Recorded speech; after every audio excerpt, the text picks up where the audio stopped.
Dalam nama Bapa, Putra, dan Roh Kudus, amin. Aku, Paus Suci Leo XIV, hamba yang tidak layak dari kebenaran yang tak akan berlalu, dan penjaga jiwa-jiwa yang berjalan di lembah air mata, mengangkat suaraku hari ini sebagai seorang ayah dan gembala. Terhadap sebuah pertanyaan yang mengguncang seluruh dunia, sebuah pertanyaan yang tak mengenal batas, bahasa, atau usia, mengapa Allah mengizinkan begitu banyak penderitaan? Anakku yang terkasih, tidak ada satu hari pun berlalu tanpa ada satu jiwa dari kedalaman penderitaannya yang berani menatap langit dengan mata berlinang air mata dan dengan diam-diam membisikkan pertanyaan yang sama. Dari lorong-lorong Suwani. Rumah sakit hingga dapur-dapur sepi tempat seorang ibu berdoa untuk anak lelakinya yang tak kunjung pulang.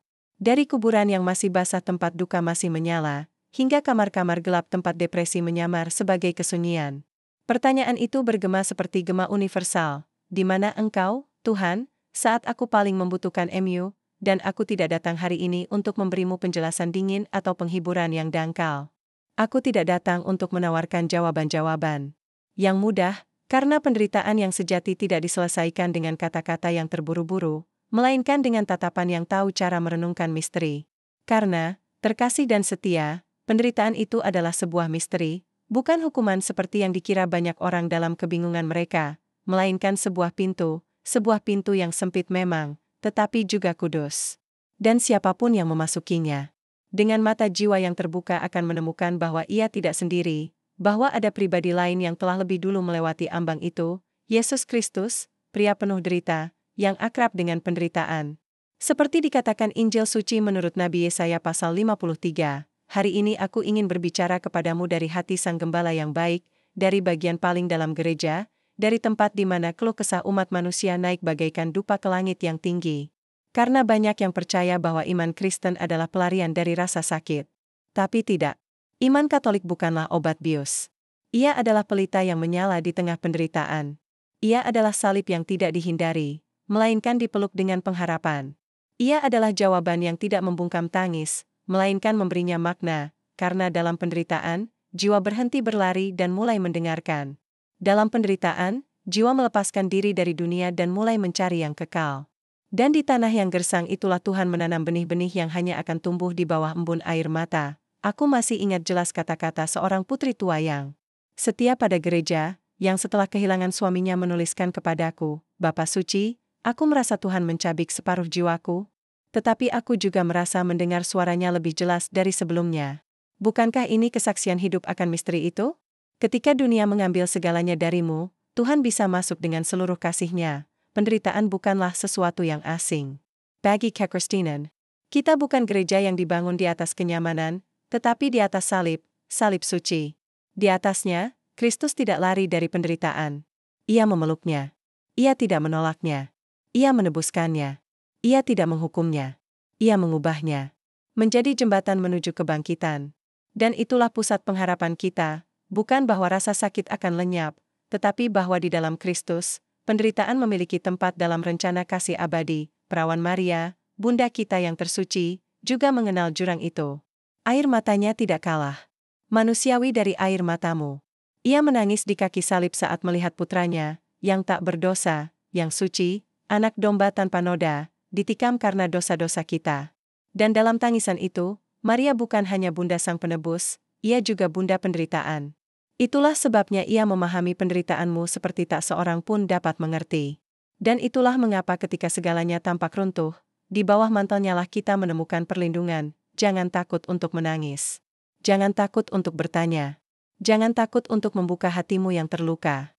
Karena gereja, sebagai ibu, tidak terkejut oleh luka-lukamu. Ia menerimanya. Ia mengurapinya. Ia mengangkatnya sebagai persembahan. Seperti yang dikatakan dalam Katekismus Gereja Katolik, nomor 1595, penderitaan yang dipersatukan dengan penderitaan Kristus menjadi sarana pengudusan dan penebusan. Anakku, aku tahu ada malam-malam ketika bantal menjadi altar. Aku tahu ada hari-hari ketika doamu hanyalah satu helaan napas yang patah. Dan aku juga tahu ada saat-saat ketika engkau bertanya-tanya apakah Tuhan yang sejati mendengarmu. Biarlah aku berkata padamu seperti seorang ayah, ia mendengarmu. Ia tahu setiap permata. Ia tahu setiap pikiran. Ia tahu setiap sudut perjuanganmu. Dan ia tidak acuh, misteri penderitaan memang tidak mudah dipahami. bahkan para kudus, para mistikus besar, para doktor gereja pun tidak bisa memahaminya sepenuhnya. Namun mereka semua sepakat dalam satu hal, dalam penderitaan, Tuhan tidak menjauh. Ia justru mendekat. Karena cinta sejati tidak lari dari penderitaan, ia menyertainya. Dan jika ada satu tempat di mana kasih Allah dinyatakan dengan paling kuat, maka itulah tempat di mana engkau merasa ia tidak ada. Justru di sanalah ia berbisik paling keras. Itulah sebabnya hari ini, dari tahta Santo Petrus, aku ingin mengundangmu untuk memandang penderitaanmu dengan mata yang baru. Bukan sebagai hukuman, melainkan sebagai halaman kosong tempat Tuhan ingin menulis kisah baru. Bukan sebagai rentangan, tetapi sebagai sekolah. Karena penderitaan yang dijalani dengan iman memurnikan. Penderitaan yang dipersembahkan menebus. Dan air mata yang didoakan menjadi mutiara rahmat. Betapa banyak orang kudus lahir dari tungku penderitaan, Santa Teresia dari Lisieux, Santo Ignatius dari Loyola, Santa Rita dari Cascia, Santo Yohanes Paulus. Dan mereka semua melewati malam-malam. Jalap, penyakit, kehilangan, keheningan Allah. Namun di sanalah mereka tumbuh.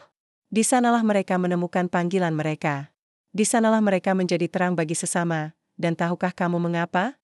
Karena mereka tidak berpegang pada luka-luka mereka. Mereka mempersembahkannya.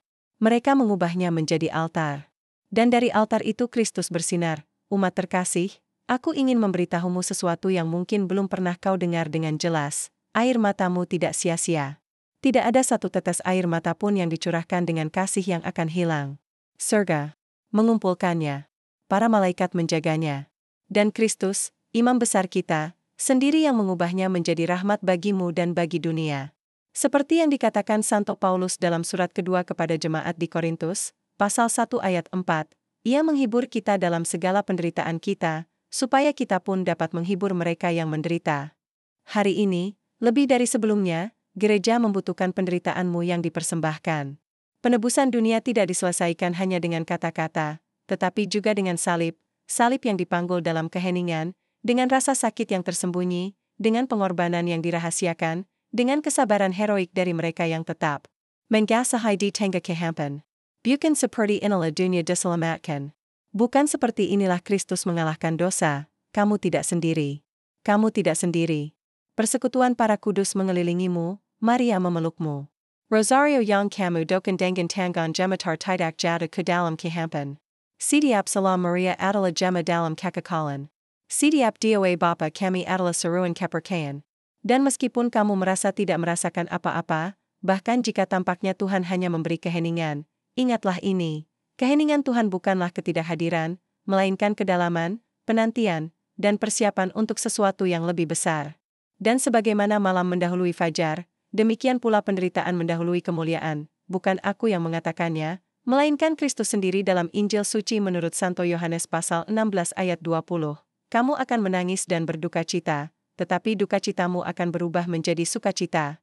Anak terkasih, hari ini surga menunduk kepadamu, hari ini gereja memelukmu, dan aku sebagai ayahmu menempatkan air matamu di atas altar doaku, karena tidak ada yang lebih kudus daripada jiwa yang menderita dengan iman.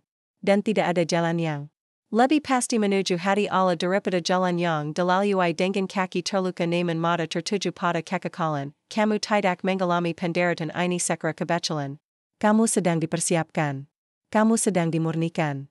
Dan suatu hari, ketika semua ini berlalu, kamu akan mengerti. Kamu akan melihat bagaimana setiap luka pernah menjadi sebuah pintu. Kamu akan melihat bagaimana setiap malam memiliki bintangnya. Kamu akan melihat bagaimana setiap kehilangan sebenarnya adalah kuntungan kikal. Dan kemudian jiwamu akan bernyanyi. Dan hatimu akan memberkati, dan air matamu akan menjadi mahkota atas kesetiaanmu. Tetapi untuk sekarang, teruslah berjalan. Jangan lepaskan rosariomu. Jangan tinggalkan ekaristi.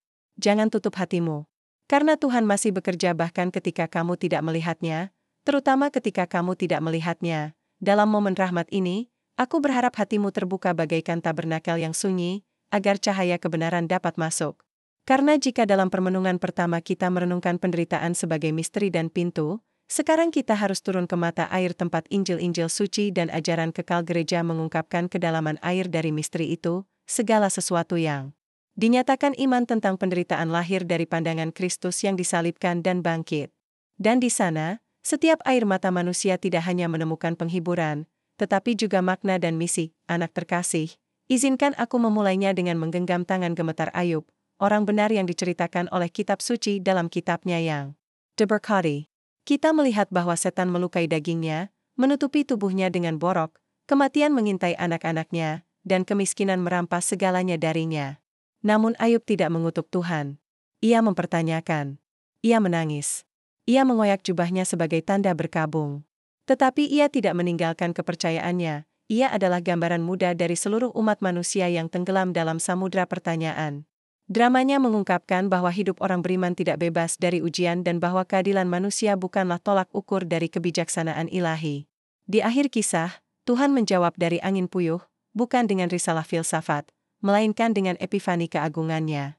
Ayub mengakui kecilnya dirinya dan menyatakan, "Dahulu aku mengenal Mu hanya dari kata orang, tetapi sekarang mataku sendiri melihat Engkau."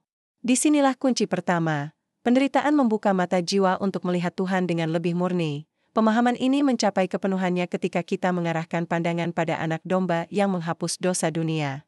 Injil suci menurut Matius pasal 26 ayat 39 menunjukkan Kristus di Getsemani, tertunduk dalam kegelisahan. Ia tidak lari dari kawan itu, tetapi memelinya dengan keadaan seorang anak, ya Bapakku, jikalau sekiranya mungkin, biarlah kawan ini lalu daripadaku, tetapi janganlah seperti yang ku kehendaki, melainkan seperti yang Engkau kehendaki.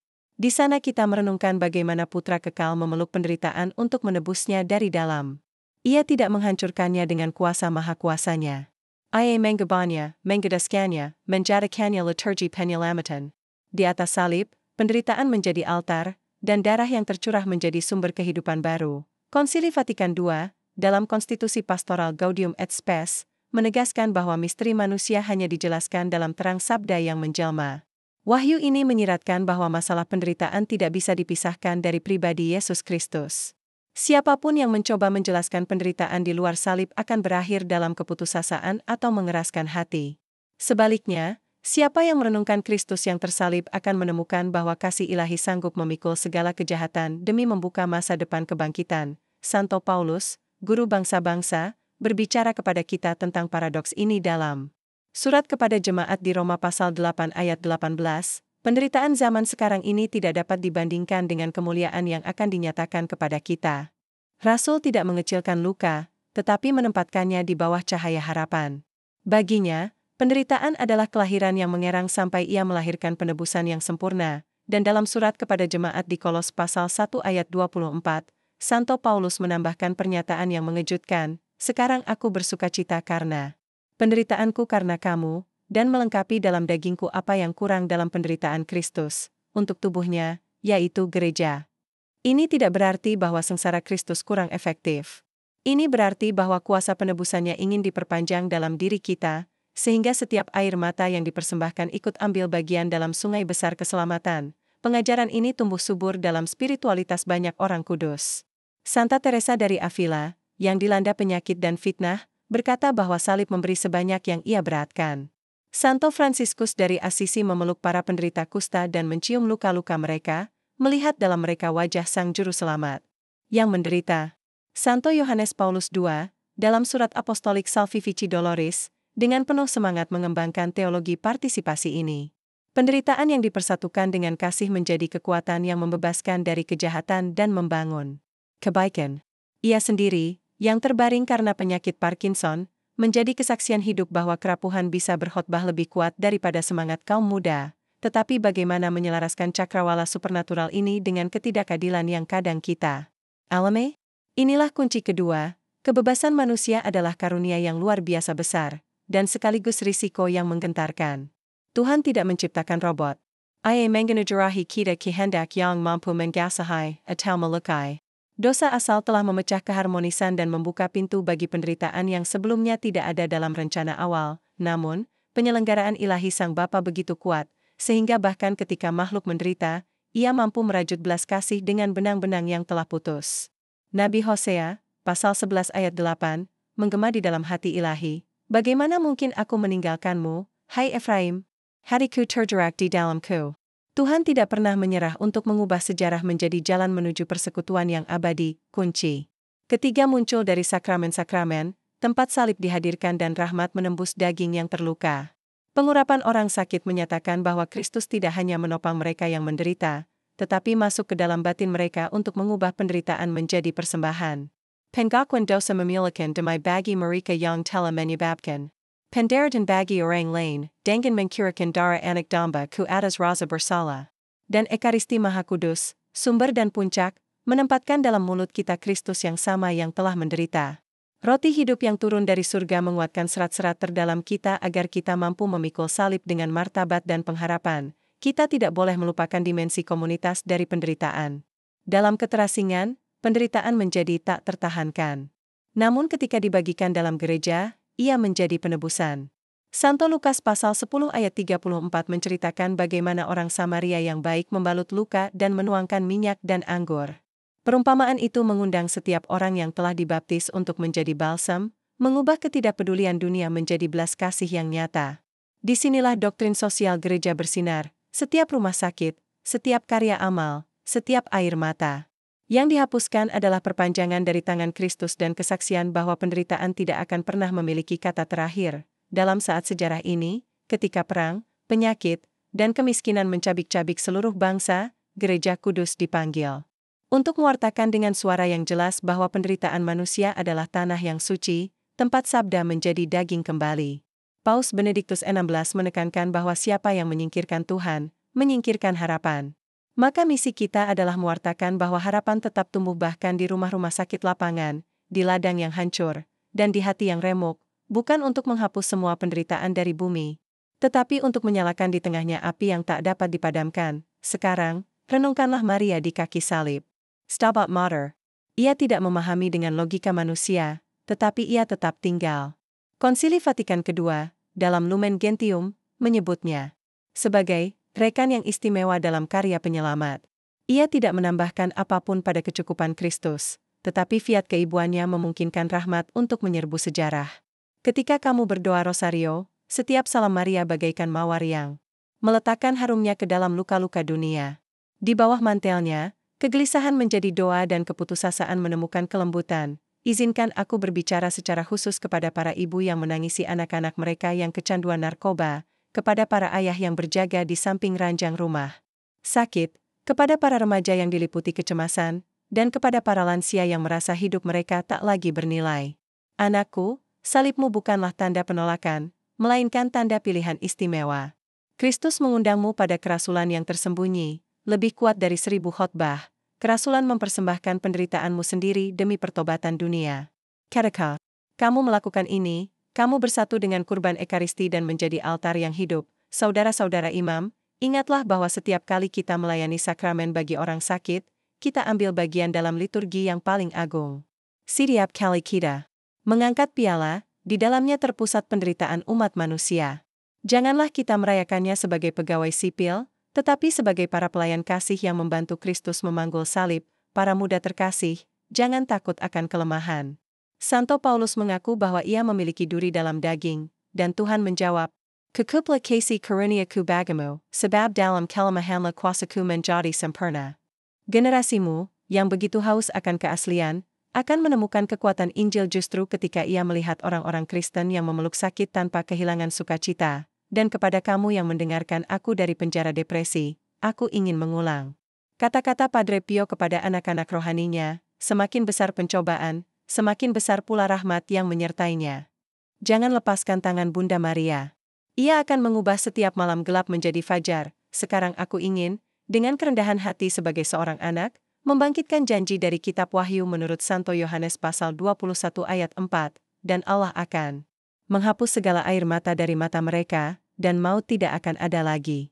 Tidak akan ada lagi perkabungan, atau ratap tangis, atau duka cita, sebab segala sesuatu yang lama itu telah berlalu. Dan inilah tujuan yang kita tuju. Kita bukan peziarah menuju kehampaan, melainkan menuju pesta tanpa matahari terbenam di Yerusalem baru. Tubuh kita yang bangkit tidak akan lagi mengenal erangan. Harapan yang pasti inilah yang sekarang harus menerangi kita seperti obor yang membimbing langkah kita. Sebelum menutup bagian khotbah ini, aku ingin mengajukan seruan terakhir. Marilah kita persembahkan setiap hari, setiap kemunduran, setiap rasa sakit jasmani, Setiap penghinaan batin, dalam persatuan dengan hati Yesus yang tersuci. Ulangilah dalam hatimu, segalanya untuk Yesus. Segalanya untuk jiwa-jiwa. Maka penderitaanmu menjadi Injil sunyi, dan hidupmu, meskipun ditandai salib, menjadi gema lagu baru yang dinyanyikan oleh para tebusan. Anakku, apakah kamu mulai merasakan angin lembut Roh Kudus menggerakkan jiwamu? Apakah kamu menyadari bahwa Kegelapan bukanlah dinding tanpa jalan keluar? Jika ya, pujilah Tuhan. Jika kamu masih ragu, jangan menyerah. Teruslah mendengarkan. Teruslah berdoa. Teruslah berjalan. Karena sabda akan terus mengungkap lapisan-lapisan terdalam dari misteri ini, sampai fajar kekal menghapus segala air mata. Aku menutup bagian kedua ini dengan memohon kepada perawan terberkati agar meletakkan tangannya atas lukamu, dan kepada Santo Yosef, pelindung gereja, agar menjaga ketekunanmu. Semoga para dokter suci, Santo Lukas dan Santa Garda, menyembuhkan tubuhmu. Semoga para martir memberimu kekuatan. Semoga para malaikat pelindung menopangmu di setiap langkah. Sementara itu, gereja peziarah akan terus menjaga pelitanya tetap menyala. Sebab kita tahu kepada siapa kita telah menaruh kepercayaan kita, dalam nama Bapa, dan Putra, dan Roh Kudus. Amin. Ada kebenaran-kebenaran yang hanya dapat dipahami ketika direnungkan bukan dengan mata akal, tetapi dengan mata jiwa. Maka, dalam bagian ketiga ini, aku ingin menuntunmu melalui citra-citra suci, simbol-simbol hidup, dan perumpamaan-perumpamaan yang mengungkapkan kepada kita apa yang hampir tidak dapat diungkapkan oleh bahasa teologi. Sebab penderitaan, tamu diam dari hati manusia, menjelaskan sesuatu kepada kita. Dan di dalam cermin para kudus, dalam penglihatan orang-orang sederhana, dalam gerakan sehari-hari dari iman tersembunyi, kita menemukan cahaya-cahaya kecil yang, seperti kunang-kunang, menerangi malam penderitaan dengan kilasan kekekalan. Izinkan aku membawamu ke halaman Injil suci menurut Lukas pasal 7, di mana Tuhan bertemu seorang janda di kota Nain. Ia berjalan dengan air mata, mengiringi tubuh tak bernyawa dari putra tunggalnya. Dalam adegan itu, hidup tampak kalah. Penderitaan seakan berkata final. Tetapi Yesus, digerakkan oleh belas kasih, menghentikan prosesi pemakaman, menyentuh peti jenazah, dan mengucapkan satu kata yang mengubah segalanya. Hai anak muda, aku berkata kepadamu, bangkitlah. Anak itu bangkit, dan sang ibu yang dahulu remuk oleh duka kini kembali memeluk kehidupan. Citra ini bukan sekadar sejarah, ini adalah nubuat. Penderitaan, ketika disentuh oleh Kristus, berhenti menjadi akhir dan menjadi awal. Kematian tunduk pada sabda hidup dari Tuhan. Salib menjadi altar kebangkitan. Sekarang berhentilah bersamaku pada sosok Simon dari Kirene. Ia tidak meminta untuk memanggul salib Kristus, ia dipaksa. Seorang lelaki biasa yang diseret oleh kewajiban. Tapi dalam sentuhan kayu itu, hidupnya berubah. Apa yang tampak sebagai paksaan menjadi rahmat. Simon adalah lambang semua yang menderita tanpa mengerti. Mereka yang memikul beban yang tidak mereka minta. Tetapi ia juga adalah janji, jika kamu menerima salibmu, meski tidak kamu pahami, Kristus akan berjalan bersamamu. Dan perjalanan bersama itu akan menjadi jalan keselamatan, ingat juga wanita tanpa nama yang di tengah keramaian berani menyentuh ujung jubah Yesus, Lukas pasal 8. Ia telah menderita selama 12 tahun. Tak ada yang bisa menyembuhkannya. Hidupnya adalah pendarahan tiada akhir, penuh rasa sakit dan malu. Tetapi pada sentuhan iman sudah kakapegar kuasa Ilahi menggelar dan menyembuhkan lukanya. Wanita ini adalah kamu. Ini adalah aku. Kita semua yang membawa luka batin, penderitaan tak terlihat yang tak dimengerti siapapun. Dan adegan ini berkata, mukjizat yang spektakuler tidak diperlukan, iman yang sederhana cukup. Satu sentuhan jiwa yang berkata, Tuhan, jika Engkau mau, sembuhkanlah aku. Dan bagaimana dengan Marta dan Maria, saudara-saudari Lazarus? Saudara mereka telah mati, dan Yesus yang mereka kasihi tidak tiba tepat waktu. Dalam Yohanes pasal 11, Maria berkata sambil menangis, Tuhan, jika Engkau ada di sini, saudaraku tidak akan mati. Berapa kali kamu juga berkata seperti itu? Tuhan, kalau Engkau hadir, aku tidak akan kehilangan pekerjaan itu. Aku tidak akan sakit. Rumah tanggaku tidak akan runtuh. Tapi Yesus tidak menegurnya. Ia menangis. Ya, Putra Allah, sabda yang kikal, menangis di kubur sahabatnya. Dan air mata itu menyatakan bahwa Tuhan tidak acuh terhadap penderitaan kita. Ia menangis bersamamu. Ia menangis untukmu. Dan kemudian, ia memanggil Lazarus dengan namanya dan membangkitkannya dari kematian. Karena penderitaan punya waktunya, tetapi demikian juga kebangkitan, dan itu tidak pernah terlambat. Sekarang aku ingin kamu memperhatikan sebuah perumpamaan yang jarang dibicarakan tetapi penuh makna, Matius pasal 13. Karajan surga Dayampamakan. Dengan benih kecil yang tampaknya tidak berarti, terkubur dalam gelapnya tanah. Tak seorang pun melihatnya, tak seorang pun memberi tepuk tangan. Tetapi di sana, di bawah beban tanah, dalam keheningan yang tersembunyi, kehidupan mulai bertunas. Itulah penderitaan yang dijalani dengan iman. Tak seorang pun memperhatikannya. Tetapi dalam ketersembunyian itu, jiwa mulai mekar. Dan suatu hari, ketika segalanya telah berlalu, buahnya akan terlihat. Benai tidak mari, ae daiba. Begitu juga kamu. Penderitaanmu bukan akhir, itu adalah benih. Dalam penglihatan Santa Faustina Kowalska, mistikus kerahiman ilahi, kita menemukan gambaran yang mengejutkan. Yesus menunjukkan padanya dua jalan, yang satu lebar, terang, dipenuhi bunga, dan yang lain sempit dan gelap, dipenuhi duri. Yang pertama menuju kebinasaan. Yang kedua menuju surga. Faustina memilih jalan yang kedua, dan Yesus berkata, "Aku akan berjalan bersamamu." Penglihatan ini bukan kekaman terhadap kejambaran manusia, tetapi peniingkapan harga kikudusan. Siapa yang sungguh mengasihi, memilih jalan yang sulit, bukan karena ia menyukai penderitaan, tetapi karena ia tahu jalan itu menuju kepada Allah. Ingat juga Santo Yosef, suami Maria, pria adil yang diam, pelindung sunyi.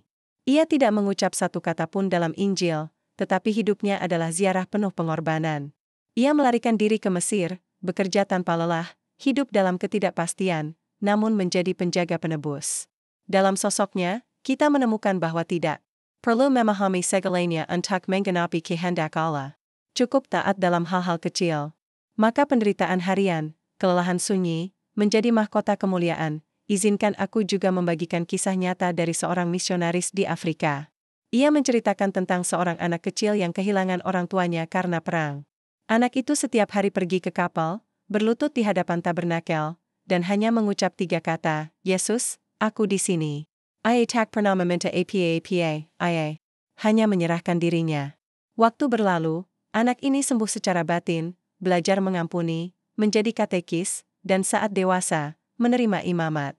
Anak ini adalah kesaksian hidup bahwa penderitaan, ketika diserahkan, menjadi panggilan. Ada pula kisah-kisah kuno para rahib padang gurun seperti Santo Antonius Abbas yang diserang penderitaan fisik, godaan batin, dan kekeringan rohani. Salah satu dari mereka, setelah malam panjang perjuangan dalam hati, bertanya kepada Tuhan, "Di mana engkau tadi malam?" Dan Tuhan menjawab, "Aku bersamamu, dalam ketekunanmu, dalam keheninganmu, dalam imanmu."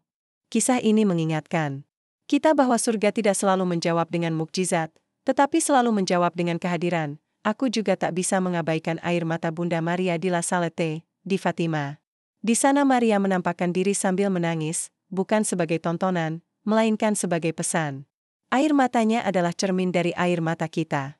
Ia menangisi dosa dunia, dinginnya hati, dan ketidakpedulian terhadap putranya. Tetapi ia juga menangis. Untukmu, untuk salibmu, untuk malammu. Dan dalam tangis itu ada kuasa. Setiap kali kamu mendoakan rosario, kamu menghibur Maria. Dan ketika kamu menghibur Maria, ia semakin kuat mendoakanmu, karena hatinya adalah jembatan belas kasih, anak terkasih. Engkau bukan satu-satunya yang menderita.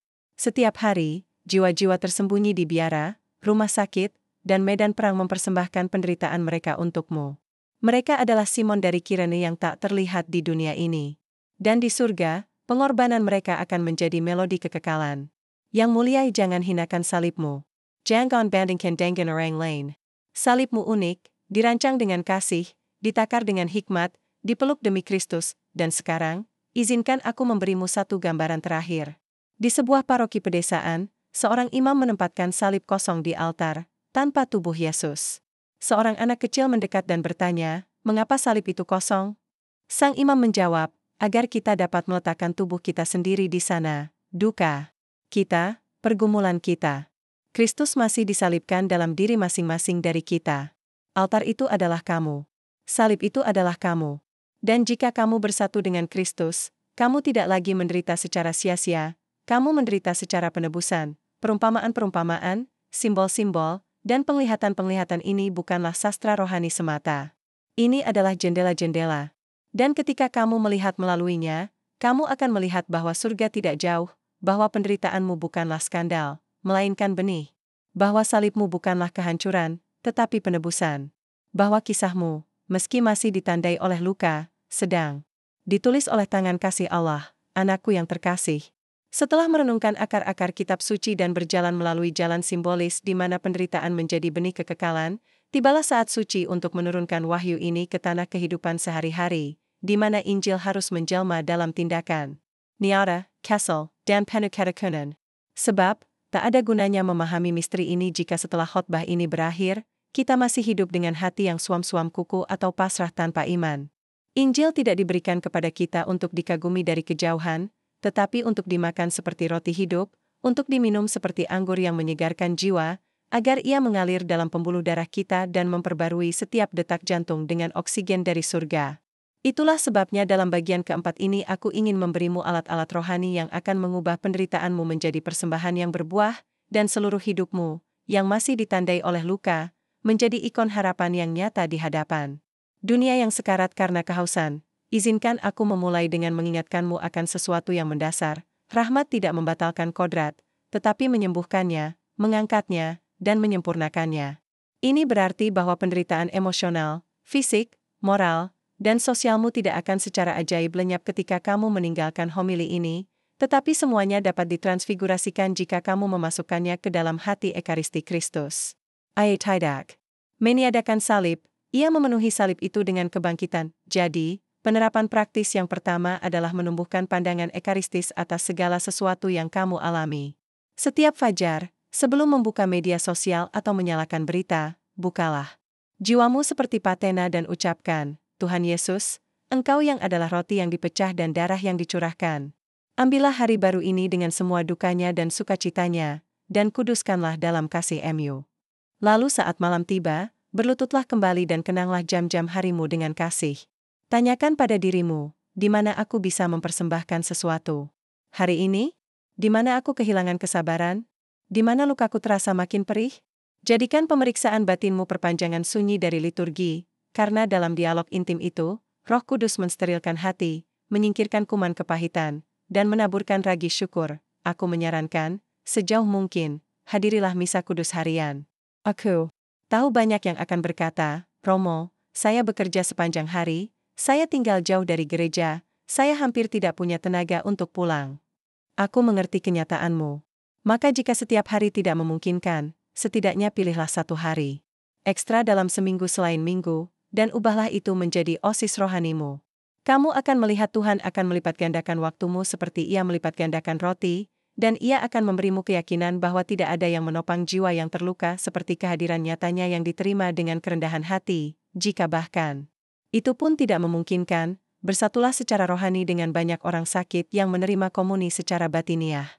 Ucapkan dengan keyakinan doa sederhana ini, aku percaya, Yesusku, bahwa Engkau sungguh hadir di surga dan dalam sakramen Maha Kudus di altar. Surga tidak mengukur kilometer, surga mengukur cinta. Penerapan kedua yang penting adalah sakramen rekonsiliasi. Penderitaan tanpa pengampunan menjadi asam.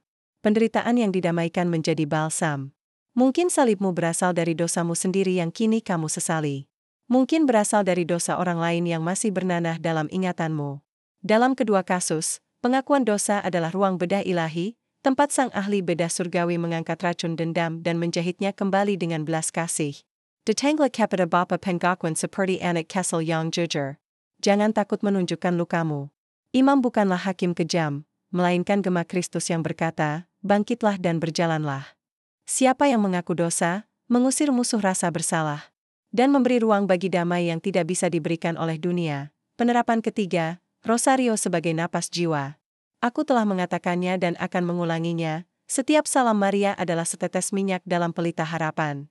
Ketika penderitaan mencengkeram, genggamlah biji-biji rosariomu, dan biarkan pengulangan manis salam malaikat itu memijat ketakutanmu. Maria, pakar dalam malam-malam ketidakpastian, akan mengajarkanmu berjalan bahkan ketika kamu tidak melihat cakrawala. Tak masalah jika pada awalnya pikiranmu berkelana, rahmat tetap bekerja meski perasaan goyah. Seperti seseorang yang membiarkan melodi meresap ke kulit, biarkan peristiwa-peristiwa gembira, terang, sedih, dan mulia menulis ulang skenario kisahmu, menafsirkan kejatuhanmu dalam terang kejatuhan dan kemenangan Kristus. Penerapan keempat. Adorasi Ekaristi. Ada penderitaan-penderitaan yang lebih membutuhkan keheningan daripada penjelasan. Berdirilah di hadapan tabernakel, meski hanya 15 menit. Jangan katakan apa. Jangan mencoba merasakan hal luar biasa. Cukup biarkan hatimu menghangat di dekat api, seperti roti yang dipanggang oleh bara. Sedikit demi sedikit, kehadiran Yesus akan melembutkan bagian-bagian hatimu yang mengeras. Dan jika air mata mengalir di matamu, jangan tahan, itu adalah liturgi kaum miskin di hadapan Allah. Dalam adorasi itu, persembahkan nama-nama mereka yang melukaimu atau mereka yang berjalan bersamamu dalam penderitaan. Kristus akan mengumpulkannya dan mencelupkannya ke dalam luka terbukanya, tempat semua luka menemukan obat. Penerapan kelima, pelayanan kepada sesama. Penderitaan bisa membuat kita egois, atau justru membuka kita pada belas kasih. Putuskan hari ini untuk menjadi Simon dari Kairin bagi orang lain. Kunjungi orang sakit. Bawakan makanan untuk lansia. Tersenyumlah kepada orang yang tinggal di jalanan. Mungkin kamu akan berkata, saya tidak punya kekuatan untuk memberi. Justru disitulah letak mujizat. Ketika kamu memberi dari sedikitmu, Tuhan akan melipat gandakannya menjadi aliran penghiburan. Dan kamu akan mengalami paradoks yang dikatakan Santo Fransiskus dari Assisi, dalam memberi kita menerima. Dalam mari kita dibangkitkan. Pelayanan adalah anestesi yang meringankan penderitaanmu sendiri karena ia mengeluarkanmu dari labirin rasa kasihan terhadap diri sendiri. Izinkan aku sekarang menyarankan rencana mingguan sederhana, nyaris tak terlihat tapi efektif. Senin, persembahkan harimu bagi mereka yang belum mengenal Kristus. Bisikan doa ejakulasi, Yesus yang lemah lembut dan rendah hati, jadikanlah hatiku seperti hati Mu. Rabu, jika memungkinkan, kunjungi seorang sakit secara khusus, tetangga atau kerabat, dan doakan satu peristiwa rosario bersamanya, mempercayakan salibnya kepada Bunda berduka cita.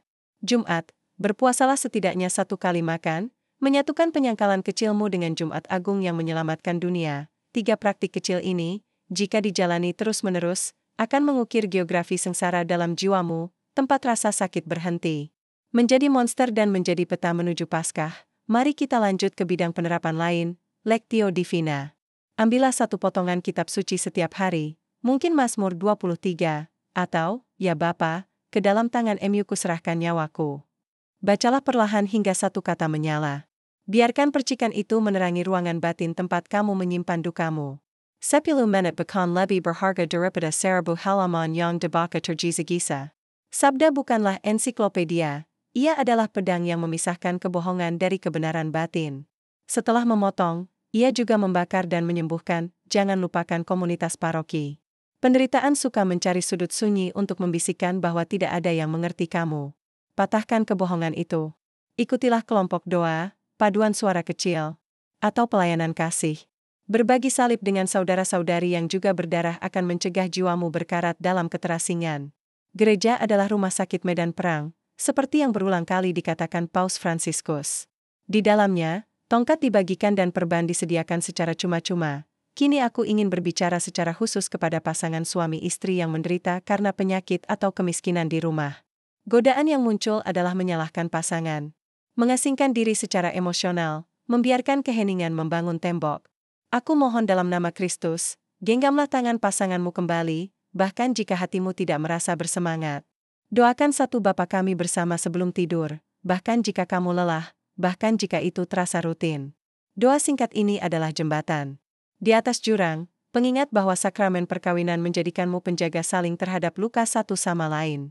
Tak satu pun dari kalian dapat memanggul salib itu sendiri, hanya berdua salib itu bisa diangkat, dan dengan begitu, ia menjadi lebih ringan.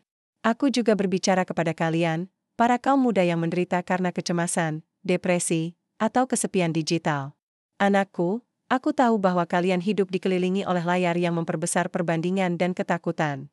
Ketika rasa sakit batin mulai meningkat, berhentilah menggulir. Matikan cahaya biru dan nyalakanlah lilin. Pandanglah nyala apinya dan dengarkan napasmu. Ucapkan perlahan, Yesus, aku percaya kepada Mu. Kemudian ambillah pensil dan kertas, ya, kertas, dan tulislah sepucuk surat kepada Tuhan. Katakan semuanya, bahkan hal-hal yang membuatmu malu. Lalu remas kertas itu dan letakkan di kaki salib. Gerakan sederhana ini adalah semacam eksorsisme terhadap keputusasaan. Dan jika awan kelam itu masih bertahan, carilah pembimbing rohani atau terapis Katolik. Tubuh dan pikiran membutuhkan perawatan alami dan supranatural. Jangan malu untuk meminta bantuan. Bahkan Kristus sendiri tidak memanggul salibnya sendirian. Ia menerima bantuan dari Simon dari Kirene. Sekarang aku ingin kamu merenungkan alam sebagai sakramen penghiburan, sebuah fajar, gemericik air, keheningan hutan, semuanya adalah khotbah tanpa kata. Keluarlah berjalan. Berdoalah dengan langkah kakimu. Biarkan angin mengingatkanmu bahwa roh bertiup kemana ia mau. Dan sambil kamu berjalan, ulangilah ayat-ayat yang mengakar dalam dirimu. Tuhan adalah gembalaku, takkan kekurangan aku. Segala perkara dapat kutanggung di dalam Dia yang memberi kekuatan kepadaku. Kamu akan melihat bagaimana udara segar meluaskan paru-paru jiwa dan memperbarui rasa percaya. Mari kita berbicara tentang persembahan karya. Saat bangun tidur, kuduskanlah harimu yang akan datang. Bapa yang baik, aku satukan hatiku dengan hati Putra-Mu dalam Roh Kudus melalui tangan Maria, demi keselamatan dunia. Maka hari yang dipenuhi sakit kepala, kemacetan lalu lintas, dan kesalahpahaman kerja akan diubah menjadi dupa. Ingatlah, tak ada keadaan yang sepele jika dijalani dalam persatuan dengan Kristus. Aku tahu mungkin kamu berpikir, Bapa Suci, semua ini terdengar indah, tetapi kenyataanku adalah padang gurun. Justru karena itu, aplikasi terakhir yang kuajukan adalah kesabaran supranatural. Santa Katarina dari Siena berkata bahwa kekudusan dimasak perlahan dalam panci ketekunan. Kamu mungkin berdoa berbulan-bulan tanpa merasa terhibur. Kamu mungkin menghadiri misa dan tetap saja sakit. Kamu mungkin mengampuni dan tetap berdarah. Tapi jangan menyerah. Rahmat berjalan seperti air tanah, diam, tapi tak terbendung. Percaya pada irama Allah. Ia tidak bekerja dengan jam kecemasan, tetapi dengan jam kekekalan. Untuk menopang kesabaran itu, peluklah devosi kepada Santo Yosef. Tempatkan gambar dirinya di kamarmu, dan setiap malam serahkan hidupmu padanya dengan kata-kata. Ini, Santo Yosef, sahabat keheningan, ajarkanlah hatiku untuk menunggu. Dia yang tahu bagaimana melarikan diri di malam hari dan bekerja dalam ketersembunyian akan menunjukkan padamu bahwa tidak ada penundaan yang sia-sia bagi mereka yang percaya pada penyelenggaraan ilahi. Maka langkah demi langkah, penderitaanmu akan menjadi Injil yang tampak. Kamu akan melihat bagaimana orang lain, saat melihat ketenanganmu di tengah badai, akan bertanya, apa rahasia damaimu? Dan saat itulah kamu bisa berkata seperti Santo Paulus, aku hidup, tetapi bukan lagi aku yang hidup, melainkan Kristus yang hidup di dalam aku. Anakku, harapanku yang terdalam adalah agar salibmu, air matamu, menjadi embun bagi tanah yang retak. Semoga rumahmu, meski penuh dengan tongkat dan obat-obatan, menjadi tempat suci domestik di mana para malaikat bernyanyi. Jangan menunggu lukamu sembuh untuk mulai mengasihi. Kasihilah dari luka itu. Layani dari dalam luka. Percayalah dari dalam kegelapan. Inilah mukjizat yang akan membuat neraka gemetar dan surga bersukacita. Dalam nama Bapa, dan Putra, dan Roh Kudus. Amin, anakku, jika kamu sudah sampai sejauh ini, itu karena ada sesuatu dalam dirimu yang telah terbangun. Mungkin kamu belum sepenuhnya mengerti mengapa kamu masih menderita. Mungkin salibmu belum terasa lebih ringan. Mungkin doamu belum mendapat jawaban yang selama ini kamu rindukan. Tetapi jika kamu ada di sini hari ini, jika kamu masih mendengarkan, jika jiwamu belum mati rasa, itu karena Roh Kudus sudah bekerja jauh di dalam dirimu. Ini bukan penerapan. Ini adalah pintu yang terbuka. Ini adalah undangan suci. Ini adalah panggilan kasih, sebab meski penderitaan belum berhenti, sesuatu telah berubah, kamu tidak lagi sendiri. Kristus bersamamu. Maria berjalan di sisimu. Dan seluruh gereja mendoakanmu, hari ini, dalam bagian terakhir dari peziarahan rohani. Aku ingin kamu merasakan bahwa kamu sedang digenggam erat, seperti seorang anak yang pulang ke rumah. Karena penderitaan yang dijalani tanpa Allah membuat kita tercerabut, tetapi penderitaan yang dijalani dalam Kristus membawa kita pulang kembali. Itulah sebabnya hari ini aku ingin berbicara kepada hatimu, bukan dengan teori atau gagasan, tetapi dengan bezikin siarang aya yang menggasahi, dengan kelembutan siarang ibu yang menggabar, dengan ketagasan siarang gembala yang memanggal, kembalilah ke rumah Bapa. Kembalilah, meskipun kamu terluka. Kembalilah, meskipun kamu sempat melarikan diri. Kembalilah, meskipun kamu tidak mengerti. Kamu tidak perlu memiliki semua jawaban untuk kembali, kamu hanya perlu membuka jiwamu dan berkata, Bapa, aku telah berdosa, tetapi aku masih membutuhkan MU. Seperti anak yang hilang dalam Injil suci menurut Santo Lukas pasal 15, yang pulang. Dengan kaki kotor dan hati hancur, dan dipluk, disiam, dikenakan pakaian baru, dan dipulihkan. Allah tidak mengharapkan kesempurnaan. Ia menantikan ketulusan. Ia tidak tertarik pada jasa-jasamu. Ia tertarik pada keinginanmu untuk memulai kembali. Salib yang kamu pikul bukanlah penghalang bagi kasih Allah. Itu adalah jembatan tempat Ia ingin datang dan menemukanmu. Tapi kamu harus mengizinkannya masuk. Jangan bangun tembok lagi. Jangan ulangi lagi, aku tidak layak. Aku tidak bisa. Aku tak punya kekuatan. Karena kamu bisa, bukan karena kekuatanmu, tetapi karena Dia yang hidup di dalammu, sebab ketika kamu jatuh, Ia yang mengangkatmu. Ketika kamu ragu, Ia yang menopangmu. Ketika kamu berseru, Ia yang menjawabmu. Dan ketika kamu tak bisa berjalan lagi, Ia yang menggendongmu. Hari ini, aku memanggilmu untuk membuat sebuah keputusan. Bukan untuk mengubah dunia. Bukan untuk menyelesaikan semua masalahmu. Tetapi untuk menyerah kepada rahmat. Untuk menundukkan hatimu. Dan berkata, Tuhan Yesus, aku tidak mau lagi berjuang tanpa MU. Aku tidak mau lagi berpura-pura baik-baik saja. Aku tidak mau lagi berjalan sendirian. Inilah momennya. Inilah saatnya untuk kembali. Bukan besok. Bukan saat kamu sembuh. Bukan saat semuanya membaik. Tapi di sini. Di saat ini.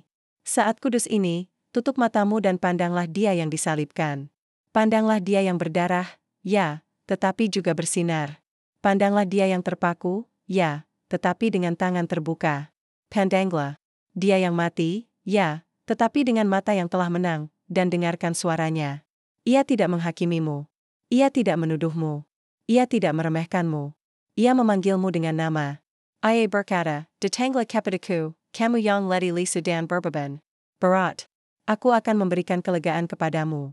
Janji ini bukanlah puisi, ini adalah kebenaran kekal.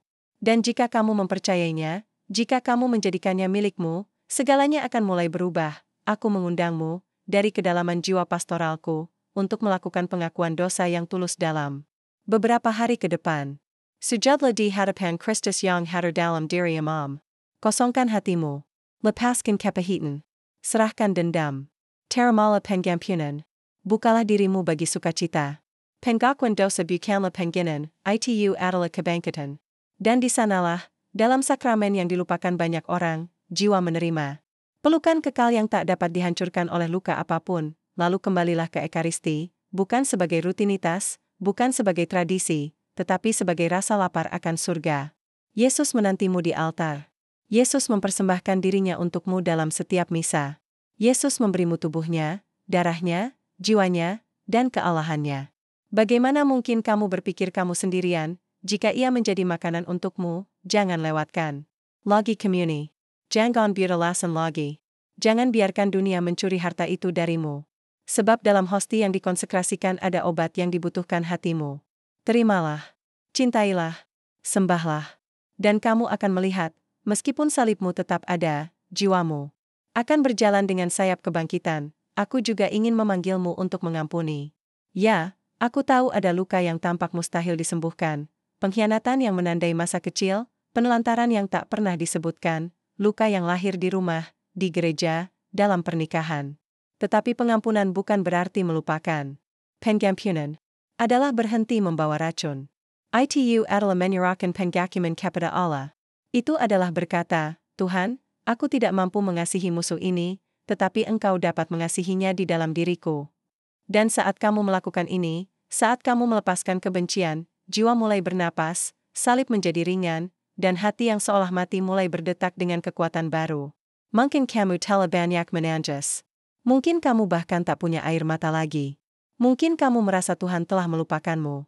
Tapi hari ini, aku sebagai paus, sebagai gembala semesta, meyakinkanmu dalam nama gereja, Tuhan tidak pernah meninggalkanmu, bahkan sedetik pun. Meskipun kamu tidak merasakannya. Meskipun kamu tidak melihatnya. Meskipun segalanya dalam hidupmu berkata sebaliknya, Dia adalah, Dia ada, dan Dia akan tetap ada. Sebab namanya adalah Emmanuel, Allah beserta kita. Dan kasinaya tidak diaker olah parasan kita, tetapi olah kasisyanaya, jangan biarkan musuh menipumu. Jangan biarkan kegelapan berbicara lebih keras daripada sabda. Jangan biarkan kegagalan mendefinisikanmu. Karena kamu bukan masa lalumu. Kamu bukan penyakitmu. Kamu bukan dosamu. Kamu adalah putri dari Bait Allah. Kamu adalah yang telah ditebus. Kamu adalah permata yang mahal, dibeli dengan darah. Kamu adalah air mata yang dikumpulkan Tuhan. Kamu adalah kisah yang masih ditulis olehnya, dan jika pernah kamu berpikir untuk menyerah, jika pernah kamu berpikir bahwa kematian adalah istirahat, jika pernah kamu ingin menghilang agar tidak menyakiti lagi, biarlah aku katakan padamu sesuatu yang belum pernah dikatakan cukup kuat, kamu berharga. Hidupmu punya makna. Kamu dikasihi selamanya, dan meskipun penderitaanmu belum berhenti, Kristus bersamamu di setiap tarikan napas. Ia tidak akan membiarkan air matamu terbuang sia-sia. Ia akan mengumpulkannya. Ia akan menebuskannya. Ia akan mengubahnya. Hari ini, di akhir khotbah ini, aku ingin kamu mengambil keputusan konkret. Pilih hidup. Pilih iman. Pilih ekaristi. Pilih kasih. Mungkin kamu merasa tidak kuat. Mungkin segalanya dalam dirimu ingin tetap di kegelapan. Tapi, angkat kepalamu. Luruskan punggungmu. Pandanglah langit dan katakan, Tuhan, aku percaya, tapi tambahkanlah imanku. Dan Dia, yang tak pernah menolak orang yang menangis, akan datang kepadamu seperti embun di pagi hari. Aku mohon padamu, berdoalah bersamaku sekarang. Bukan sebagai kewajiban. Bukan sebagai upacara. Tetapi sebagai seruan dari jiwa. Ulangilah kata-kata ini dengan iman, seolah-olah itu adalah napas terakhirmu, dan napas pertamamu, Tuhan Yesus, melalui perantaraan Bunda MU yang kudus, perawan Maria, dan Santo Yosef yang mulia, aku melangkah menuju hati kudus MU. Sembuhkanlah lukaku. Ampunilah dosaku. Pulihkanlah jiwaku. Jadikan salibku bukan batu sandungan, tetapi tangga ke surga. Terimalah rasa sakitku dan jadikan itu persembahan. Terimalah air mataku dan jadikan itu embun. Terimalah hidupku dan jadikan itu cahaya. Amin. Dan sekarang, dengan seluruh kasih seorang Bapa rohani, dengan berkat yang memancar dari hati Kristus, dan dengan mantel keibuan Bunda Maria di atasmu, marilah kita berdoa bersama. Bapa kami yang ada di surga, dimuliakanlah nama MU, datanglah kerajaan MU, jadilah kehendak MU di atas bumi seperti di dalam surga. Berilah kami rezeki pada hari ini, dan ampunilah kesalahan kami seperti kami pun mengampuni yang bersalah kepada kami. Dan janganlah masukkan kami ke dalam pencobaan, tetapi bebaskanlah kami dari yang jahat.